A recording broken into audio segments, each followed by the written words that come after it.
दिसंबर का महीना था। रात भर ठंडी हवाएं चलती रहीं। पूरा गांव बर्फीली ओस की चादर में लिपटा हुआ था।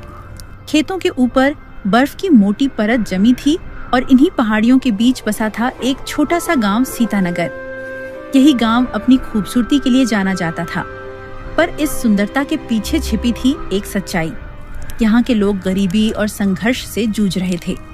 इसी गांव में मूलचंद नाम का एक बहुत ही गरीब आदमी रहता था।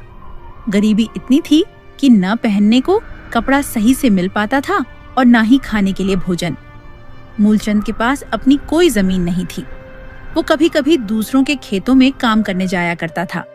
वह एक टूटी फूटी झोपड़ी में रहता था। वह किस्मत को ही सब कुछ मान के बैठा रहता था। उसे लगता था कि जितना उसकी किस्मत में होगा वह उसे घर बैठे ही मिल जाएगा। एक दिन गांव का एक समझदार आदमी दीनदयाल उसके पास आया और बोला, बेटा, आखिर तुम इतनी मुसीबत क्यों काट रहे हो? तुम नौजवान हो, होनहार हो। अगर तुम चाहो तो मेहनत से अपनी किस्मत बदल सकते हो, भले ही यह ठंड कितनी भी क्रूर हो जाए।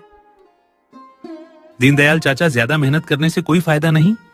जो तकदीर में लिखा है मिलेगा तो उतना ही। इस ठंड में तो जीना भी दुभर है। मेहनत करके क्या हासिल होगा?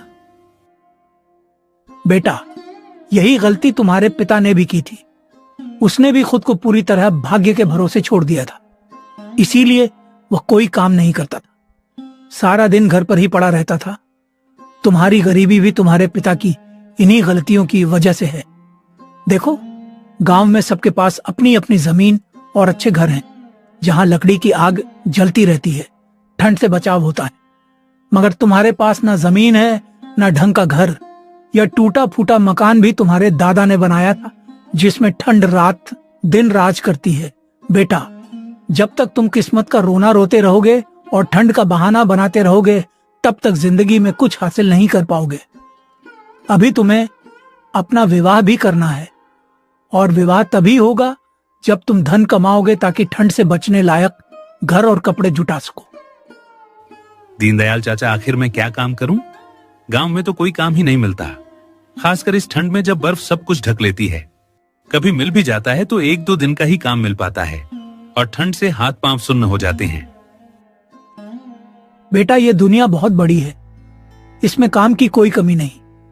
तुम्हें गांव में काम नहीं मिलता तो दूसरे गांव में काम तलाश करो, भले ही ठंडी हवाओं में पैदल चलना पड़े। अगर तुम कोई काम करने लगे और इस घर की मरम्मत करवा ली, दीवारें मजबूत करवा ली, ताकि ठंड अंदर ना घुसे,